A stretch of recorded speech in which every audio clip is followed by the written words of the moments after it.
Hi, my friends. I'm Dr. Stephen Clark Bradley, and this is what I think. Just finished watching all of the day two of the Republican National Convention. What a great show. And it's amazing because all they have to do is highlight the truth. You know, the truth, the Bible says, will set you free. And the Republican Party and all the people around Trump are just telling the truth.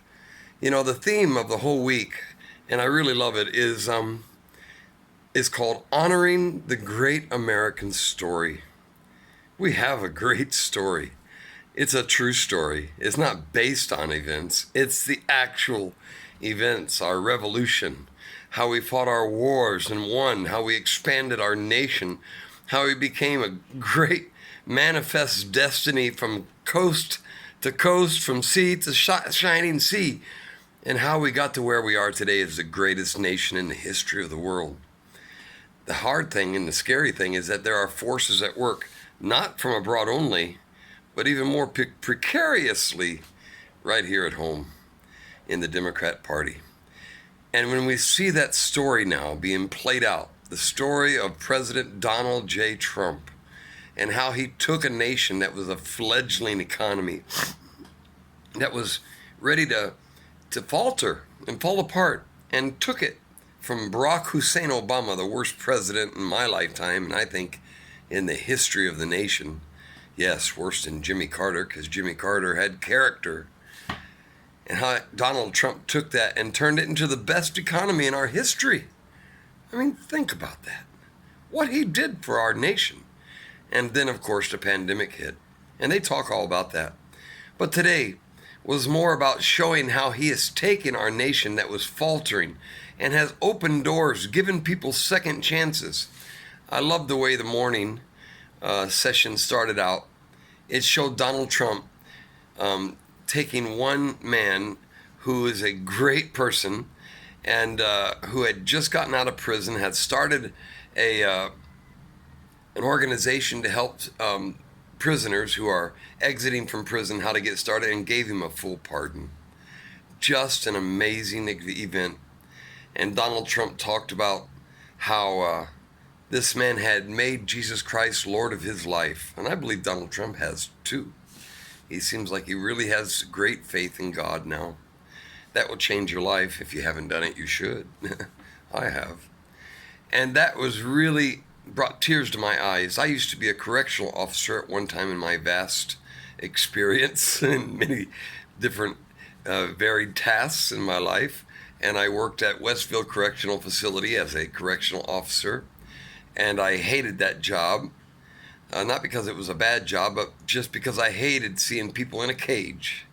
And I didn't last there long. I went on to bigger and better things. But, you know, and then all the speakers talking about how Donald Trump has helped them to how to grow, and talking about the Second Chance Act and how he's given them, you know, a chance to recoup their life and make their life better, get out of prison or fix some mistakes in their life and to become successful. That's what Donald Trump is, and that's why he's going to win. And I love the way they had all of these different speakers talking about how he saved their industries.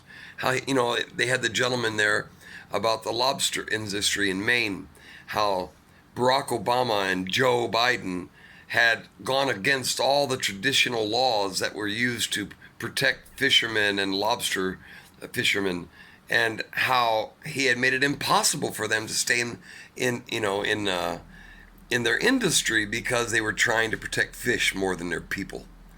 People need fish. People eat it. And how Donald Trump came and opened that back up for them. That shows you right there. Joe Biden will put the environment, he will put this false idea of the Green New Deal as more important than any good deal for the American people. Donald Trump puts people first. The American people are first. That's why he's going to win. I was very impressed with the speaker who was, I don't remember all their names, sorry, but I'm kind of speaking off the cuff today, how she was talking about abortion. I don't know if you've seen the movie. I can't remember the name of the movie either, but it's a feature film that I watched, and it's her life story of how she worked in an abortion clinic, and she said, "I'm sure you don't know the smell of abortion." Yes, she said, abortion has a distinct odor, and how she fought it, and how she's fighting it today to stop women from getting abortions, to show them alternatives and options for their baby, adoption, keeping it, turning their life over to God. That was so powerful. You know how many children have died to abortion this year? I said it in one of my previous videos. 900,000 plus babies have been aborted in the past year alone. Think about that. We have murdered 900,000 of our fellow Americans while they were still in the womb. That was a powerful moment for me. And just to see how everybody talks about the things you never hear about Donald Trump, and how the industries that he's saved, and the different bills that he's passed to give people, free to try. Those that are dying, talking about the little children who were dying of illness, and how because he passed that law, free to try, that they were able to take medicines that were not yet approved, and saved the life of a little boy, and many, many others, of course. So it's a very powerful moment. I thought it was very beautiful, and I really enjoyed listening to how this man has turned the White House into the people's house again, instead of the deep state house. What a contrast between Joe Biden and Barack Obama and Donald Trump and Mike Pence. My goodness. Just beautiful. Of course, now the controversy that the Democrats are bringing up is that he can't use the White House. Melania Trump gave her speech in the White House, and that she was breaking the Hatch Act. Give me a break. You're going to find something wrong with everything. These Democrats, they think we do not notice. They think that there are people out there who are going to support them and don't notice how rotten to the core they are. But do you notice it? Do you see how they create problems that don't exist just because they hate Donald Trump? They think we don't notice.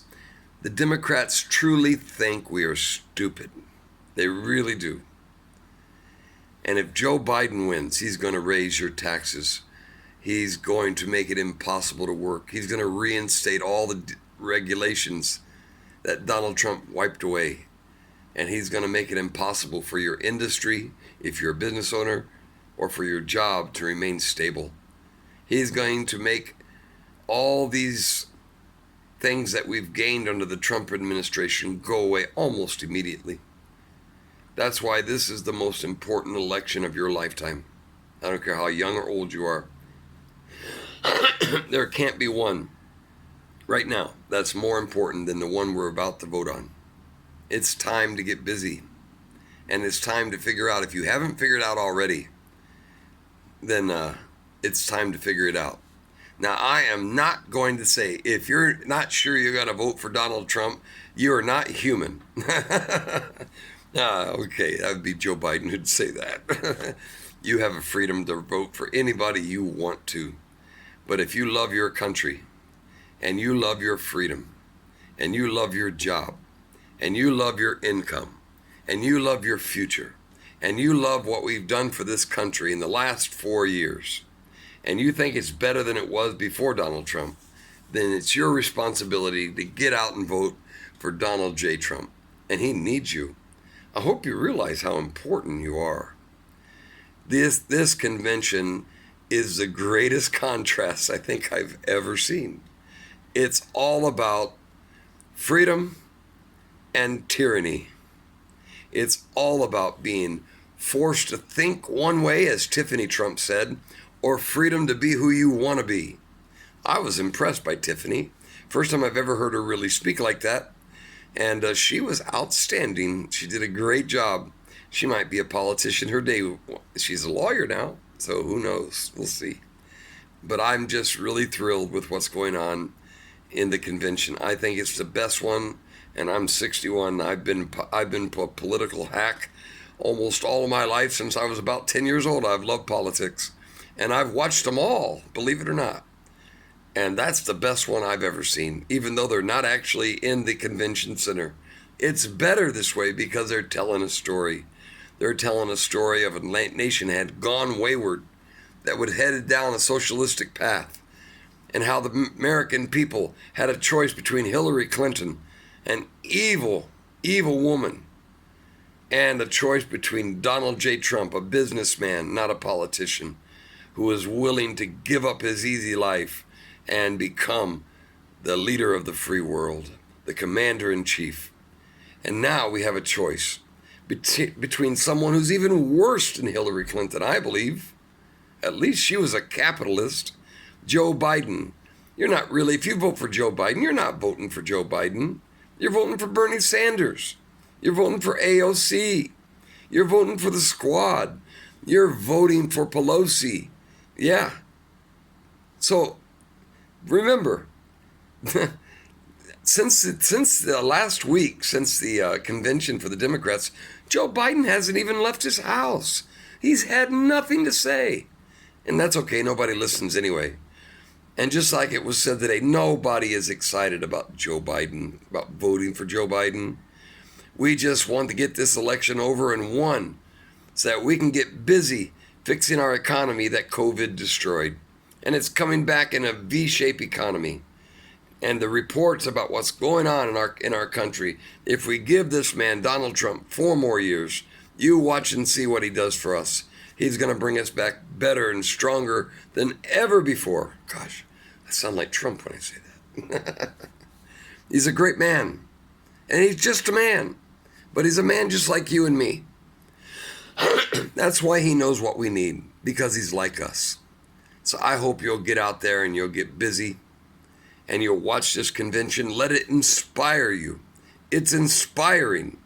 It really makes me want to do better, want to grow more, want to be a stronger American, and it helps me appreciate the freedom I was born with and that my nation has always tried to protect.